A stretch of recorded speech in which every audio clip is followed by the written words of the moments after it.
நீதிமன்ற உத்தரவுப்படி 5% பென்ஷன் தொகையை வழங்க மறுக்கும் அரசு நிதியுதவி பெறும் பள்ளி மற்றும் அதற்கு துணை போகும் கல்வித்துறையை கண்டித்து 3 கட்ட போராட்டங்கள் நடத்தப் போவதாக பென்ஷனர்கள் சங்கம் அறிவித்துள்ளது.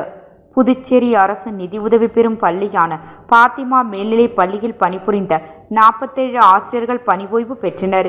இவர்களுக்கு 95% அரசும் 5% அரசு நிதியுதவி பெறும் பள்ளி நிர்வாகமும் பென்ஷன் வழங்க வேண்டும் என்றது விதிமுறையாக உள்ளது.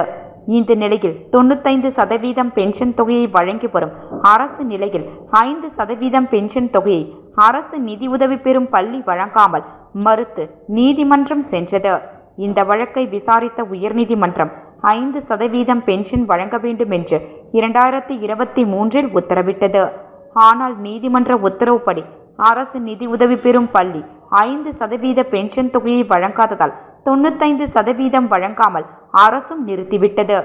இது தொடர்பாக இன்று செய்தியாளர்களை சந்தித்த பென்ஷனர்கள் சங்க தலைவர் மார்ட்டின் கென்னடி, நீதிமன்ற உத்தரவுப்படி அரசு நிதி உதவி பெறும் பள்ளி 5% பென்ஷன் தொகையையும் உடனடியாக வழங்க வேண்டும். ஏற்கனவே அரசு வழங்கி வந்த 95% பென்ஷன் தொகையை விரைந்து வழங்க வேண்டும் என வலியுறுத்தி வருகின்ற 28ஆம் தேதி கல்வித்துறை முன்பு கண்டன ஆர்ப்பாட்டமும், நவம்பர் 4ஆம் தேதி பாத்திமா மேல்நிலைப் பள்ளியில் முற்றுகையிடும் போராட்டமும், இதனையடுத்து 8ஆம் தேதி பேராயர் இல்லம் முன்பு கண்டன ஆர்ப்பாட்டமும் நடத்தப் போவதாக தெரிவித்தார்.